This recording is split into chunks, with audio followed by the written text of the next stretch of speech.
सरकार किसकी है?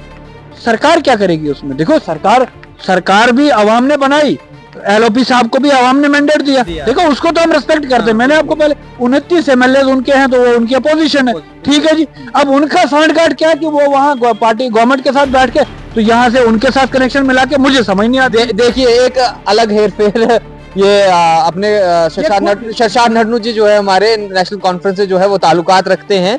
फिलहाल जिस तरह से भाजपा का कहना है कि महराज मलिक जो है वो अपॉइंट किए गए हैं, बिल्कुल प्लान करे हुए नेशनल कॉन्फ्रेंस की तरफ से, लेकिन इनका कहना है कि ये मिली भगत भाजपा के साथ है, हो सकता है उन्होंने प्लांट करा हुआ, ऐसा कुछ कहना चाहते मुझे मैं ये कह रहा हूँ, ये आवाम समझे, आप भी समझे, या शोर एलओपी की टीम उठाती है या महराज मलिक उठाता है। तो इसका मुझे बताइए, उमर सरकार से तो क्या सांठगांठ होता? उमर सरकार तो काम करने के लिए बैठी है। फिर उमर साहब कहाँ थे 3 दिन तक? वो दिखे क्यों नहीं असेंबली के? उमर साहब गए जब वो, देखिए उमर साहब का कितना इंपॉर्टेंट था। आप कह रहे हैं डेली विजर्स के मुद्दों पर बात करना, तो कितना इंपॉर्टेंट था? बिल्कुल इंपॉर्टेंट था, लेकिन जब उसको शुरू होने देते तो तब देखिए उमर साहब चीफ मिनिस्टर हैं, उनकी अदर कमिटमेंट्स हैं बहुत सारे। आपके सेंटर के कोई मंत्री के विजिट थी, बाकी सारे मामला थे बड़े सारे। देखिए घर के भी काम होते हैं, वो आपके भी हो सकते हैं, मेरे भी हो सकते हैं, चीफ मिनिस्टर का भी अपना घर होता है। ये लिख दिया, ये आपके कहने से डीसी चोर हो गया क्या? मुझे बताइए। कल उन्होंने एडमिट किया एक वीडियो में, बड़ी शर्म आती है कि ऐसा रिप्रेजेंटेटिव हमारे डोडा कॉन्स्टिट्यूंसी का है जो खुद कहता है कि जनाब डीसी मेरा फोन नहीं उठाता। अब मुझे बताओ, जिस एमएलए का डीसी नहीं फोन उठाता, उसका कार्यकर्ता क्या करेगा, उसका वर्कर क्या करेगा? मुझे मतलब ये बताओ ना, फिर क्या उम्मीद लगाए हम बाकी जो उसके यहाँ लोग हैं। आज मेरे भी वो एमएलए हैं, मैं उस कॉन्स्टिट्यूंसी में रहता हूँ, मुझे रिप्रेजेंट करता है। मुझे बताइए मैं क्या करूंगा अगर ऑनरेबल एमएलए का फोन डिप्टी कमिश्नर डोडा नहीं उठाता, जो वो खुद अपने वीडियो में बताते हैं, मैंने बड़ी जगह सुना। तो आम आदमी का फोन क्या उठाएंगे डीसी साहब? कब परसों तक तो वो कह रहे थे अपने वीडियोस में, लोगों को जब एमएलए बने, पहले एमएलए से पहले एक ग्रुप था, एमएलए बने लोगों को बोला भाई आप वीडियो बनाओ, डीसी को फोन करो, डीसी आपके लिए बैठा है। नहीं उठाएगा फिर मुझे बोलो। अरे बाबा आप किसको बोलेंगे? आपका फोन नहीं डीसी उठा रहा, वो आप खुद एडमिट कर रहे हो। कब तक लोगों को बेवकूफ बनाओगे? बेवकूफ बनाना बंद कर दो, लोगों के साथ खिलवाड़ करना बंद कर दो, लोगों के सेंटिमेंट्स के साथ, खास करके नौजवानों के साथ। आपके कॉन्स्टिट्यूंसी में 3-4 पीएसए लगे, आपको वो शर्म नहीं आई भाई? आप रिसेंटली ऐसे आप ये चीज देखिए कि आपकी वजह से अगर हमारे नौजवानों पे पीएसए लग रहे, वो क्यों लग रहे? तेजी से एक खबर फैलती जा रही है कि डोडा ईस्ट के एमएलए महराज मलिक ने जो है वो एजुकेशन मिनिस्टर यानी कि सकीना अतू को जो है वो लिख के दिया है कि उनके सीडीएफ का फंड जो है वो टीचर्स के लिए, उनकी सैलरीज के लिए और स्कूल में बेहतर तालीम के लिए जो है वो इस्तेमाल किया जाए। फिलहाल इस खबर को आपने हर न्यूज चैनल में देखा होगा, हर न्यूज पोर्टल में देखा होगा, जहां पर इस समय तेजी से जो है वो खबर चल रही है। फिलहाल आप हमारे साथ देख सकते हैं, इस समय एक्स वीडीसी से शशांक नटनू हमारे साथ बैठे हुए हैं और इनका कहना है कि सीडीएफ फंड जो है वो कोई भी एमएलए इंफ्रास्ट्रक्चर के लिए तो इस्तेमाल कर सकता है, लेकिन किसी को सैलरी देने के लिए इस्तेमाल नहीं कर सकता। फिलहाल इसी सब पर जो है वो हमारी चर्चा चल रही थी, तो आप सोचा आपके साथ भी जो है इस बात को साझा किया जाए। क्या ये पॉलिटिकली स्टंट है, क्या फिर महराज मलिक का वक्त देने के लिए बहुत बहुत शुक्रिया नटनू साहब। जानना चाहूंगा आपसे, जिस तरह से माहौल यहाँ पर बना हुआ है और हर चीजों पर आप देख रहे होंगे, हर चैनल पर एक ही खबर चल रही है कि डोडा ईस्ट एमएलए महराज मलिक जो है वो अपने कह रहे हैं सीडीएफ फंड से जो है एजुकेशन मिनिस्टर को कि जितने भी टीचर्स हैं उन्हें सैलरी देने के लिए इस्तेमाल किया जाए, नए टीचर्स को जो है कॉन्ट्रेक्चुअल बेस या उस पर लगाया जाए जिस वजह से तालीम यहाँ पर बच्चों को दे पाए। क्या ये पॉसिबल है? क्या सीडीएफ फंड जो एक कॉन्स्टिट्यूंसी डेवलपमेंट फंड है, क्या उस पर इस तरह से जो है वो किया जा सकता है? देखिए सबसे पहले तो आपका शुक्रिया जी, धन्यवाद। ये मजाकबाजी आप ऑनरेबल एमएलए साहब को बंद करनी चाहिए। आए दिन उनका कोई न कोई पॉलिटिकल स्टंट होता है लोगों को गुमराह करने के लिए। आप मुझे बताइए कि सीडीएफ के नॉर्म्स हैं, कॉन्स्टिट्यूंसी डेवलपमेंट फंड, उसके टेंडरिंग का प्रोसेस होता है। मुझे एक आदमी उठ के बताए कि जहां टेंडर होता है और सैलरी का टेंडर कैसे होगा? सीडीएफ के नॉर्म्स बने हुए हैं। गालबन 8 महीने हो गए आप लगभग एमएलए साहब को चुने हुए, एमएलए साहब बन गए हैं, सिर्फ बातों ने कछुए बने हुए हैं। 8 महीने से वो बताए इम्प्लीमेंट क्या किया? अब कब तक हम इंतजार करेंगे कि देखेंगे कि एमएलए साहब सिर्फ बोलते जाएंगे पर अरे बाबा बोलने से कुछ नहीं होता है। आप बताइए एग्जीक्यूट ग्राउंड पे क्या हुआ? क्या बात कर रहे हैं आप नन्नू साहब? उनके लिए कैंडल्स जलती हैं बारामूला में, प्रोटेस्ट होते हैं जम्मू में, और आप कहते हैं वो कर नहीं रहे कुछ। अच्छी बात है, हम उसको शाबाशी देंगे अगर उनके लिए लोग, लेकिन हमारा मुतालबा क्या है? हमें बारामूला से मतलब नहीं, हम डोडा कॉन्स्टिट्यूंसी से हैं, हम डोडा के बाशिंदों के लिए बात करेंगे जहां जिन्होंने से जिताया है। जहां से उनको मैंडेट मिला। बारामूला वाले को या जम्मू वाले को या आपके उधमपुर वाले को या श्रीनगर वाले को तो नहीं पता डोडा की हालात क्या है, डोडा की सड़कों की हाल क्या है। ऑनरेबल एमएलए ने कहा था जनाब मैं आऊंगा तो ब्लॉक में ये कर दूंगा, और भाई मैं आऊंगा तो जनाब एजुकेशन में ये कर दूंगा। ओ भाई मुझे बताइए इम्प्लीमेंट क्या किया? बारामूला से मुझे लेना देना नहीं है, जम्मू से मेरा लेना देना नहीं, मेरे भाई हैं वहां। लेकिन सवाल ये है कि क्या मेरे डोडा असेंबली कॉन्स्टिट्यूंसी का गरीब आदमी, क्या उसको आज वो हक मिल रहा है जो उन्होंने वादा किया था, जिस वादे पे उनको वोट मिला था? क्या आपको ये पता है कि उन्होंने नारा दिया कि जनाब ब्लॉक में जो है हम नदियां बहा देंगे गरीब आदमी के लिए? मुझे बताइए आज नरेगा का पैसा लोगों को नहीं मिल रहा है। फर्स्ट टाइम ऐसा हुआ सरकार बनने के बाद पैसा नहीं मिला, पहले तो मिल रहा था। मैं बताता हूँ आपको, जब से एमएलए साहब चुने गए हैं इस ईद पे लोगों को नरेगा का पैसा नहीं मिला। ठीक है जी, फिर वो चीज बात करनी है। अभी उन्होंने ये आपका पोस्ट डाल दिया सुबह सुबह जनाब बड़ा, और मैं मुबारकबाद देता हूँ आपके मीडिया को भी कि जनाब कहीं से मिला नहीं कुछ तो पब्लिसिटी स्टंट के लिए जनाब। और भाई पहले पढ़ो, नॉर्म्स पढ़ो, रूल्स पढ़ो क्या है। अगर आपको खबर लगानी है उसके लिए भी पता होना चाहिए। हमारे मीडिया के सारे भाई दोस्त हैं, लेकिन ये चीज देखना है कि क्या सीडीएफ के फंड में ये प्रोविजन है कि एक आदमी सैलरी दे सकता है? नहीं, बट न्यूज चैनल्स ने कहा कि जितनी तारीफ की जाए उतनी कम है, और जितनी तारीफ आप महराज मलिक की करेंगे वो भी कम पड़ जाएगी, क्योंकि उन्होंने इस तरह का काम किया है। मैं ये चाहूंगा कि अगर उन्होंने ये प्रपोज किया है 1 करोड़ रुपए, मैं ये चाहूंगा कि वो 1 करोड़ रुपए वो मिनिस्ट्री ऑफ एजुकेशन को दे दें, और वो वहां से वेलफेयर के लिए बच्चों के आपके डेस्क वगैरह, आपके स्कूल का इंफ्रास्ट्रक्चर वो ठीक हो सकता है, वहां वो पैसा लग सकता है। जो हम उसको, मैं आपको कहता हूँ उसको अप्रिशिएट करेंगे अगर ऑनरेबल एमएलए करना चाहते हैं ना कुछ विद इन द नॉर्म्स, और पैसे को दें। बोलने से कुछ नहीं होगा, बोलना जनाब अब बस होगी। कब तक सुनते रहेंगे कि जनाब, मैंने आपको कहा ना ब्लॉक में ये करेंगे, हेल्थ में ये करेंगे, कितनी बार उन्होंने चिल्लाया कि जनाब ड्रेसिंग कोड आपके जीएमसी के अंदर नहीं होता है। क्या आप लोगों ने नहीं देखा? क्या आज वो सुधार है? नहीं, बिल्कुल भी नहीं। फिर सवाल खड़ा होता है ऑनरेबल एमएलए सिर्फ शोर उठाते रहेंगे। ओ यार, शोर से नहीं होता है, सारे लोग रेस्पेक्टेबल होते हैं। डीसी जो है एक रेस्पेक्टेबल आदमी होता है। चोर है तो आप प्रूव करिए ना यार। मैंने एक बार पहले भी बोला, अब एसीबी में चले जाइए, आप ईडी में चले जाइए, आप जहां मर्जी, आप इतने इंस्टीट्यूशन हैं यार, एक इंस्टीट्यूशन चोर होगा या एक आदमी चोर होगा, पूरा सिस्टम चोर नहीं हो सकता। पर वो कहते हैं वक्त पे बताएंगे, वक्त पे जो है सबूत भी लाएंगे। कब आएगा वो हम पूछ वक्त? रहे हैं यार 4 साल से तो वो डीडीसी का काउंसलर रहा, वो वक्त तो तब नहीं आया।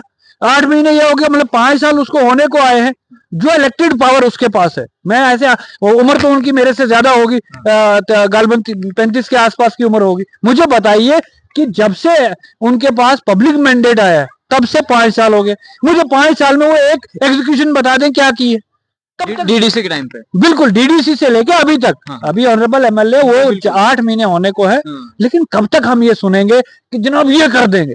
ओ भाई, बोलने से कुछ नहीं होता, आप एग्जीक्यूट करवा दीजिए। डोडा का गरीब आदमी पिस रहा है, उसका बिजली का हाल देखिए, बिल का क्या हो रहा है। एक खबर बड़ी तेजी से फैल रही है कि डोडा ईस्ट एमएलए महराज मलिक जो है वो नगरोटा कॉन्स्टिट्यूंसी और बारामूला कॉन्स्टिट्यूंसी से जो है वो कंटेस्ट करने जा रहे हैं एमएलए के इलेक्शन। क्या हो सकता है? क्या पॉसिबल है? सुनने को आ रहा है, कंफर्म उसमें हमारा कोई वो लड़े जहां से उनका मन करता है, वो जाके दिल्ली से भी लड़े। देखिए वो being as a Indian citizen, ठीक है जी, वो कॉन्स्टिट्यूशन राइट देता है हर आदमी को, आपको, मुझे, किसी को भी। तो वो भी हमारे भाई हैं, ऐसे कोई दोस्त नहीं, दुश्मन तो नहीं है। हमारा कहने का मतलब ये है, देखिए हम क्रिटिसिज्म करेंगे for the welfare of the people, हम criticism for the sake of criticism नहीं करेंगे। हमारा मुखालफत करने का ये नहीं मतलब है कि हमें वो गंदे लगते। हमारा मुखालफत करने का मुतालबा ये है कि भाई आपने अगर कोई चीज बेस बनाई है, अगर आप किसी चीज के लिए आए हुए हैं मैदान में, तो वो चीज करवाइए ना। कब तक इंतजार करेंगे? अब मुझे बताइए, एक एमएलए अगर एक एफआईआर रोक नहीं सकता है, एक एमएलए अगर एक गरीब आदमी के लिए खड़ा नहीं हो सकता है, मुझे बताइए फिर क्या होगा?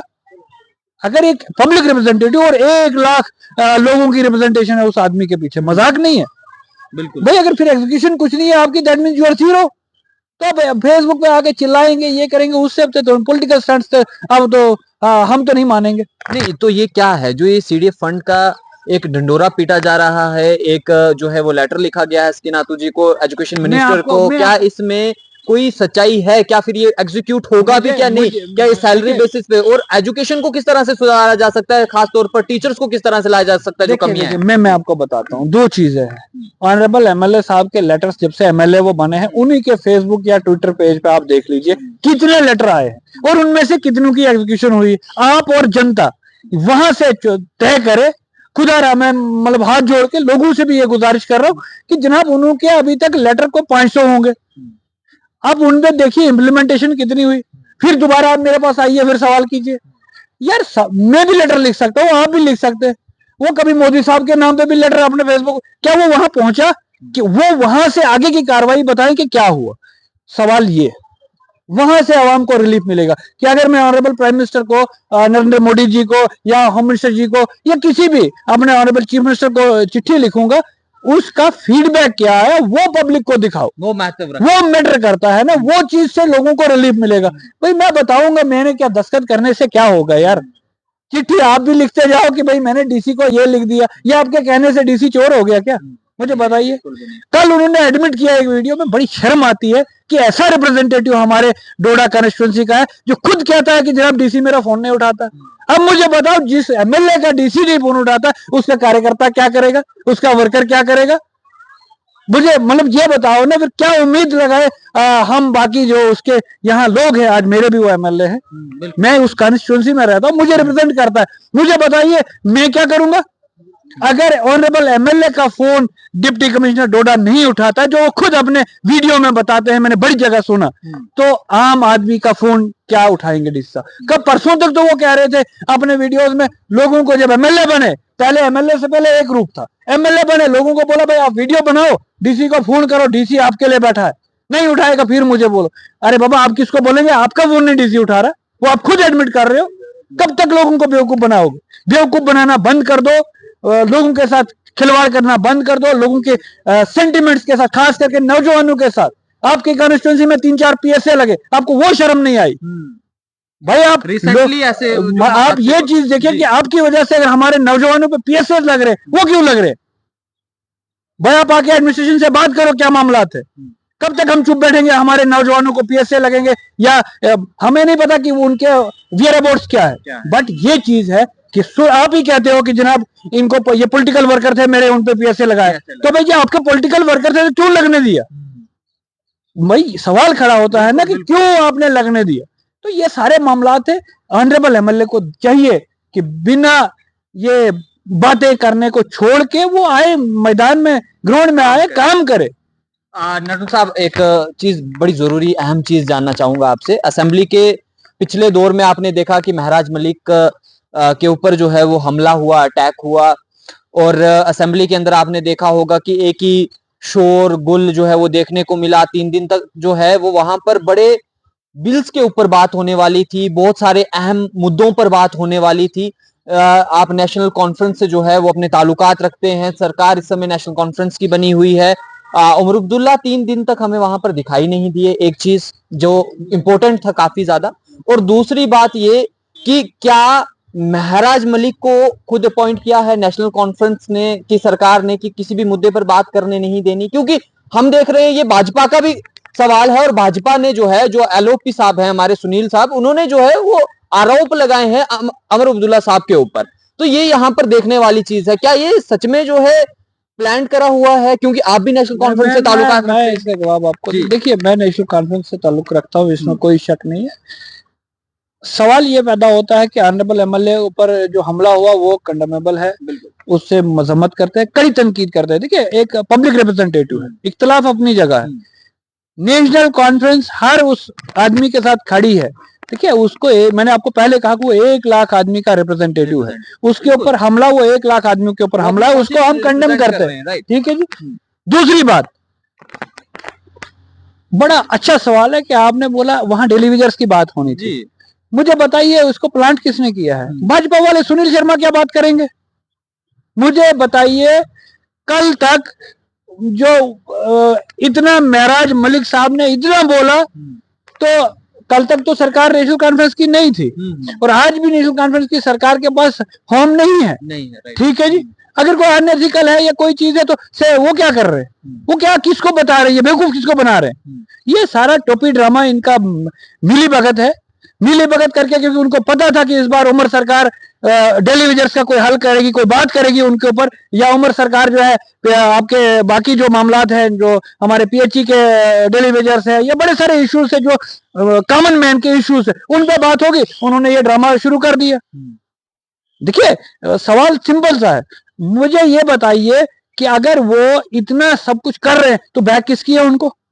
उमर सरकार के पास तो होम डिपार्टमेंट नहीं है ना, कि है? नहीं, बिल्कुल भी नहीं। तो फिर वो एलओपी क्या बता रहे हैं? एलओपी साहब खुद को देखें, खुद के दामन में देखें कि भाई वो खुद। लेकिन किसी भी मुद्दे पे बात नहीं होने दी जाती है। हर मुद्दे पे हम देखते हैं महराज मलिक हमें दिखाई देते हैं, हर मुद्दे पे हम दो देखते ही हैं। पार्टियां देखते हो आप, हाँ। या ऑनरेबल एमएलए को देखते हो या एलओपी साहब की टीम को देखते हो, तो बताइए ना गठजोड़ किधर है? मुझे बताइए, अगर काम तो सरकार किसकी है? सरकार क्या करेगी उसमें? देखो सरकार भी आवाम ने बनाई, एलओपी साहब को भी आवाम ने मैंडेट दिया। देखो उसको तो हम रेस्पेक्ट करते हैं। मैंने आपको पहले 29 एमएलए उनके हैं तो वो उनकी अपोजिशन है, ठीक है जी। अब उनका सांठगांठ क्या कि वो वहां पार्टी गवर्नमेंट के साथ बैठ के, तो यहाँ से उनके साथ कनेक्शन मिला के मुझे समझ नहीं आता। देखिए एक अलग हेरफेर ये अपने शशांक नडनू जी जो है हमारे नेशनल कॉन्फ्रेंस से जो है वो ताल्लुकात रखते हैं। फिलहाल जिस तरह से भाजपा का कहना है कि महराज मलिक जो है वो अपॉइंट किए गए हैं, बिल्कुल प्लान करे हुए नेशनल कॉन्फ्रेंस की तरफ से, लेकिन इनका कहना है कि ये मिली भगत भाजपा के साथ है, हो सकता है उन्होंने प्लांट करा हो, ऐसा कुछ कहना चाहते हैं। मैं ये कह रहा हूँ, ये आवाम समझे, आप भी समझे, या शोर एलओपी की टीम उठाती है या महराज मलिक उठाता है। तो इसका मुझे बताइए, उमर सरकार से तो क्या सांठगांठ होता? उमर सरकार तो काम करने के लिए बैठी है। फिर उमर साहब कहाँ थे 3 दिन तक? वो दिखे क्यों नहीं असेंबली के अंदर? उमर साहब गए जब वो, देखिए उमर साहब का टीम कितना इंपॉर्टेंट था। आप कह रहे हैं डेली वेजर्स के मुद्दों पर बात करना, तो कितना इंपॉर्टेंट था? बिल्कुल इंपॉर्टेंट था, लेकिन जब उसको शुरू होने देते तो तब देखिए उमर चीफ मिनिस्टर हैं, उनकी अदर कमिटमेंट्स हैं, बहुत सारे आपके सेंटर के कोई मंत्री के विजिट थी, बाकी सारे मामला थे, बड़े सारे। देखिए घर के भी काम होते हैं, वो आपके भी हो सकते हैं, मेरे भी हो सकते हैं, चीफ मिनिस्टर का भी अपना घर होता है। तो अगर चीफ मिनिस्टर वहां नहीं थे, चीफ मिनिस्टर की सारी टीम वहां थी, डिप्टी चीफ मिनिस्टर वहां थे, आपके मंत्री वहां बैठे हुए थे, जिस वक्त चीफ मिनिस्टर ने पूरे हाउस में आपके हर वक्त बात तो नहीं करनी थी ना, उन्होंने बीच में बात करनी थी और वो अपने टाइम पे आते। लेकिन जब वहां प्रोसीड ही नहीं होने दिया, क्योंकि प्रोसीडिंग चीफ मिनिस्टर ने नहीं करनी होती, प्रोसीडिंग छोटे लेवल से होती है और कंक्लूड ऑनरेबल चीफ मिनिस्टर ने करना था। उमर सरकार दिए, आप यकीन रखिए, देखिए उमर सरकार और खास करके नेशनल कॉन्फ्रेंस की सरकार जब जब आई है उन्होंने डिलीवर किया है, और आज भी हम आए हैं, डिलीवर करके देंगे, इंतजार करें। और शुरुआत हुई है, ऐसा नहीं है कि शुरुआत नहीं हुई। उमर सरकार के आते ही आपके जेकेएसएसबी ने पोस्ट निकाली, ठीक है जी। जो ही उमर की सरकार बनी, शुरुआत हुई। उमर सरकार के आते ही आपके बिजली के जो है आपका 200 यूनिट्स बिलाशक एएवाई को मिल रहा है, लेकिन शुरुआत हुई। आप देखेंगे कि बीपीएल को भी मिलेगा, लेकिन इस वक्त आपकी ऑलरेडी जो है स्टेट खसारे में है, ठीक है जी। पिछले 10 साल का जो इतना बड़ा खसारा है उसको भी देखना है, उसको भी ठीक करना है। चीजें ठीक होने में टाइम लगेगा। मार्च फाइनल के साथ हर साल जो है वो नरेगा मनरेगा बहुत सारे जो है वो बिल पास किए होते थे, लेकिन सरकार बनने के बाद, अमरुदुल्ला सरकार बनने के बाद तो वो भी नहीं आए। देखिए वो मैं उसमें आपको समझाता हूँ, वो हमारे ठेकेदार साहिबान को भी दिक्कत आई, अवाम को भी दिक्कत आई। देखिए जो सरकारी लेवल पे इश्यूज होते हैं ना, बेसिकली ये जो इलेक्शन हुआ मिड टर्म में हुआ, ठीक है जी, फाइनेंशियल ईयर क्लोजिंग पे था, उसमें उमर सरकार का हाथ ही नहीं था। टेंडरिंग कब की हुई थी, पैसा कब का आया हुआ था। देखिए अभी जो बजट उमर सरकार ने दिया, जो उमर साहब ने खुद एज फाइनेंस मिनिस्टर बजट दिया, उस पे आप अगले मार्च में बात करें, क्या तब अगर लोगों को दिक्कत आएगी वो उमर सरकार पे चढ़ेगा। चलिए नडू साहब, वक्त बहुत ज्यादा हो गया है, आपके पास भी वक्त की कमी है, आपने बहुत सारा वक्त दिया हमें बात करने के लिए। आखिरी जो है वो सवाल करना चाहूंगा आपके ब्लॉक के रिलेटेड, आपके गुदना ब्लॉक को लेकर, जहां पर पीएचसी के अंदर बहुत सारे मामला जो हैं वो देखने को मिले हैं। पीएचसी पर बहुत सारे सवालात भी जो है वहां पर उठे हैं कि वहां पर वर्कर्स की कमी है, वहां पर स्टाफ नहीं है, वहां पर काम नहीं होता, और बहुत सारे पेशेंट जो है वो वहां से डोड़ा रवाना कर दिए जाते हैं, या वहां पर सही तरीके से इलाज की कमी है। उस सबको किस तरह से जो है वो आपने स्टेप्स उठाए हैं उस सबको लेकर, और किस तरह की अभी वहां पर क्या सुधार है या नहीं है, और आने वाले समय पर आप नेशनल कॉन्फ्रेंस के साथ जो है वो जुड़े हुए हैं, इस समय ताल्लुकात रखते हैं, तो क्या सरकार की तरफ से क्या कुछ जो है वहां के इलाके ये भी मैं उमर सरकार को क्रेडिट देना चाहता हूँ। जब उमर साहब चीफ मिनिस्टर बने, मैडम सकीना ये तो आपके हेल्थ मिनिस्टर बनी, उनके आते ही हमें एमबीबीएस का डॉक्टर गुंदा के अंदर पोस्ट हुआ, टांटना के अंदर एमबीबीएस डॉक्टर पोस्ट हुआ, पूरे इलाके को उससे बेनिफिट हुआ। लेकिन कहीं ना कहीं वहां दिक्कत है, मामलात हैं। और उसको हल करने के लिए हमने ऊपर भी बात की है और मैं डीसी डोडा का भी शुक्रगुजार हूँ। उन्होंने भी इनिशिएटिव्स लिए हैं। एक पीछे जो वाकया हुआ उसमें इंक्वायरी डली हुई, उसमें तहसीलदार को अपॉइंट किया गया था इंक्वायरी ऑफिसर, और उन्होंने जो मेरे पास इतलात है उन्होंने इंक्वायरी की रिपोर्ट सबमिट की है डिप्टी कमिश्नर डोडा साहब के पास, और मुझे यकीन है कि जल्द उसके ऊपर कार्रवाई होगी और इंशाल्लाह आने वाले वक्त में देखेंगे आप कि पीएचसी गुन्ना भी अच्छी फंक्शनल होगी। ये मुझे पूरा फेथ है अपनी एडमिनिस्ट्रेशन पे भी और सरकार पे भी, क्योंकि देखिए इम्प्लीमेंट आगे एडमिनिस्ट्रेशन ही करती है। सरकार ऊपर से कोई डिसीजन लेगी तो जो यहाँ नीचे हमारा अमला होगा, सरकारी अमला, इम्प्लीमेंटेशन उन्होंने करवानी है। और मुझे लगता है पीएचसी गुंदना का जो दरीना मामला है वो अब हल हो जाएगा। और मैं डीसी डोडा का शुक्रगुजार हूँ, जो वहाँ की एम्बुलेंस थी वो भी वहाँ आज स्टेशन है। ठीक है जी, ये डीसी का शुक्रिया है। और उसके साथ साथ जो हमारी बिल्डिंग का काम लगा हुआ है, पीएचसी की बिल्डिंग आपने अगर देखा होगा तो एक बढ़िया बिल्डिंग वहां बन रही है 4-5 करोड़ रुपए की, वो भी ऑलमोस्ट अब फिनिशिंग, उसका प्लास्टर मुझे लगता है हो रहा है आज की डेट में।